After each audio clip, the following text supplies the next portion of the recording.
Good afternoon, ladies and gentlemen. My name is Elvis Presley. He welcomes you to tenantspin.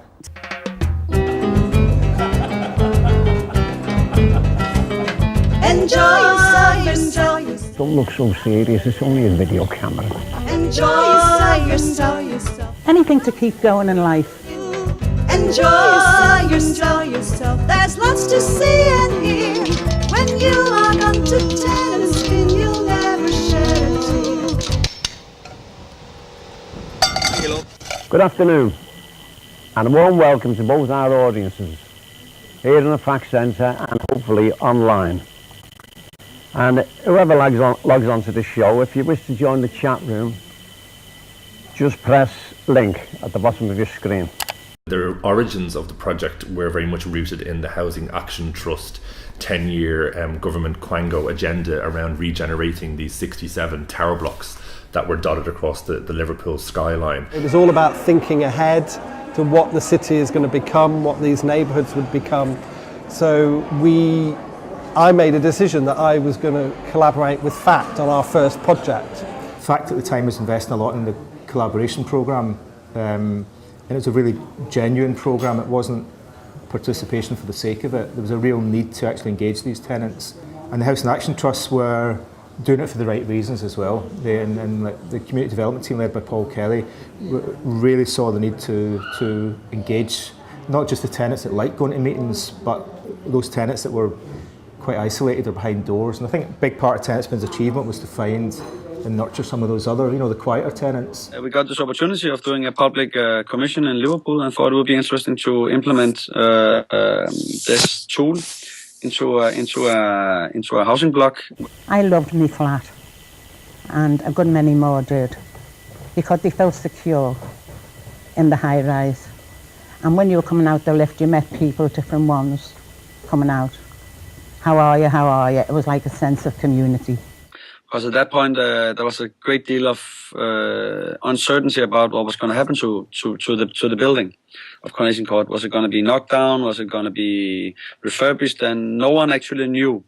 They just knew this monster called the HAT, Housing Action Trust, and then they were more or less, deciding. The tenants had a representative in some meetings and so on, but it was very much, top-down controlled. And we thought, why not try to challenge this and see if we could, flip it all around a little bit. One of the first things that tenantspin were able to do, they were actually able to broadcast from one of the board meetings of the HAT. A very closed environment, and all of a sudden there was out there, all the 60 tower blocks, I think it were, inhabitants, the tenants could basically all of a sudden see what was going on behind the scenes and basically understand it. There was an opportunity for residents to log on at the time the broadcast was happening from their blocks, from their own computers. I mean, at the time, it wasn't a case of everyone had Wi-Fi and laptops and all that, so we had things set up at different community centres and tenant flats. So they were sending questions in at the time and getting answers live, so it just opened things up. And this was a way of getting the landlords on camera, and they didn't know how many people were watching live or watching the archived video later. So they had to give straight answers, and I think to their credit, they did. What tenantspin was offering was the opportunity for residents to have a real voice, a real critical voice to challenge the Housing Action Trust in a way, or to have a voice in the process of regeneration and change. In fact, reached out into the community in Liverpool and found a couple of tenants that were very passionate about the life of their tower block, and found that Super Channel could give them a voice and a forum in which to invite the politicians and architects that are directly influencing their life. And this was an empowerment which not only was opened some doors for some frank communication, but also for some very warm conversations. This is beautiful today, what we've had today. Because when we've gone to high-rise meetings and that, it's, I've got to go and get my bus, I've got a taxi, and you just all float away. And no one knows inside one another's hearts or heads what's going on in their lives. But the likes of this, and more grouping like this, you get to know one another, we make a lot of friends, and you understand people's feelings, and how you've lived and whatever, and how you're happy today by these groupings and tenantspin. It happens to the professionals. I watch Good Morning TV very often, and you'll often see them rise and nothing happens. So they look over and they go, and I go, yeah, we do that. For many, it was the very, very first experience with internet TV, internet broadcasting. Even just viewing it was for many, insane. The first experience, and then being able to interact was, beyond understanding that someone sitting there in a TV studio would react to your comments. It was a buzz for me because I love talking in front of the camera, even though I like being behind it, and I've always got quite a lot to say. Anyway, so it was a nice way of me expressing myself and getting it out to a wider audience. My audience was just the local community, and then all of a sudden my audience was becoming, a wider area on the web, worldwide. The producers finally felt like they could engage with a global audience, and the audience found it was novel to connect with the studio. And so there was a sense of play. There was a sense of we can actually try new things. I loved that in the audience it felt like quite personal. It was a very intimate space. Yet at the same time, it was being broadcast on the web. This was about filming a debate or broadcasting a project with the possibility that millions could be watching. We know that only ever 2 or 3 people logged onto the chat room and there was live chat and this interaction was, but that didn't matter in a sense. It was the possibility that any time people anywhere in the world could be watching Tenantspin. And I saw that in people's faces. I saw that belief, that huge trust. And that's why it was really important as a webcasting project. We were hoping that the community would embrace the technology, embrace the opportunities that the technology brought, embrace the forum that was relevant for each of the communities. Hello everybody, and welcome to our broadcast today on tenant board members. And then ending up with some opinions on how we dream. What do they mean? Do they portend the future, or do they just appertain as what's happening around us at the present moment? There were a few strands to it initially. They all started to meld as time went by, but initially there were a couple of strands. One was around sort of artistic things and fun things, and the other was around policy agenda within housing, within the regeneration context at the time. People are deep down actually quite open to new ideas, we found. On the surface and in the first few years of Tenantspin were quite antagonistic to new ideas, in fact to new technology, and the classic line, I'm a pensioner, it's not for me. That was the baseline, but through projects that dealt with core ideas, we managed to engage tenants. Yeah. And they did a series of really significant interviews with Putnam. And I think human ambition applies every bit as much age 75 as it applies at 25, once people understand what they can do. And Will Self. Yeah. So they managed to attract enormous people you'd never even imagine could be doing a sort of mini residency or a broadcast experiment in Liverpool. So I think it had a tremendous impact. It challenged people a lot and challenged them to think a little bit outside the box, about politics, about how they operate within their community, and also how art might influence them, as well as in their day-to-day life, how it might influence them and their thought processes. Well, I've been to FACT and we took part in quite a few things in the box. That's been group discussions over various aspects, even to when the last election came on, and some of them getting quite heated, I hasten to add. But I found that very interesting. I saw the audience members stand up and start speaking, and then I realised that the audience were in control of the agenda.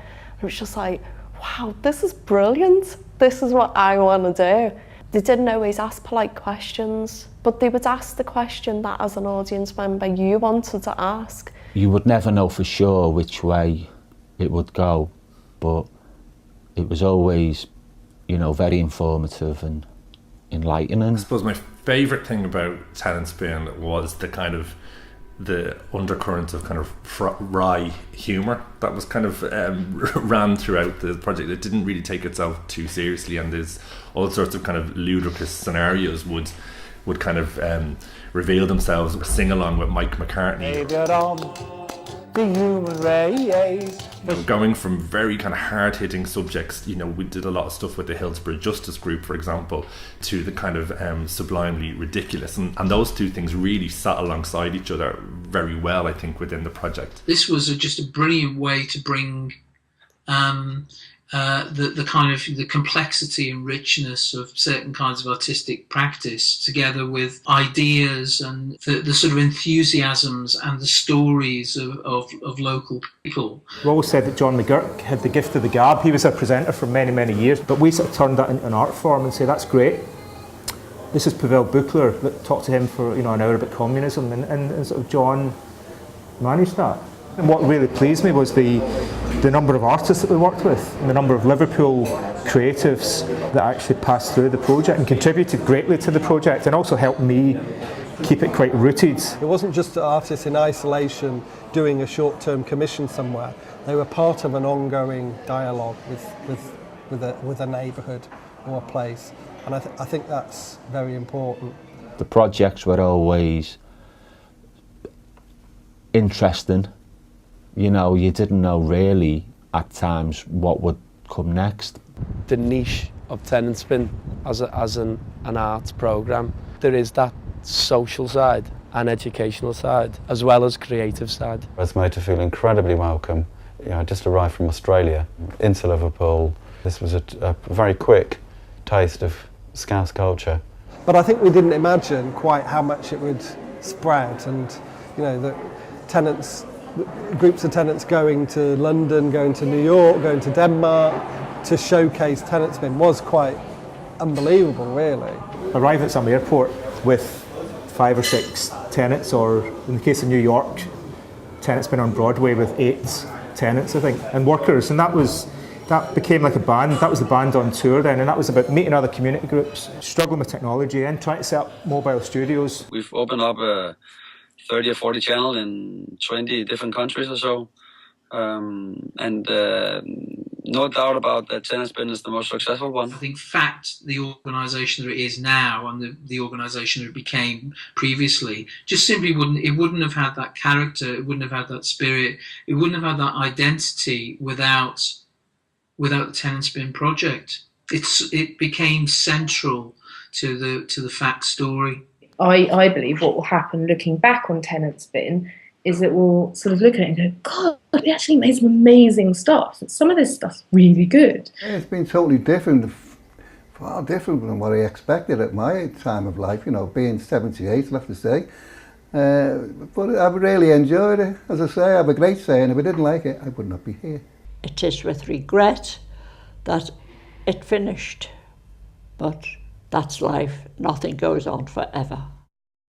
Thank you very, very much, and God bless.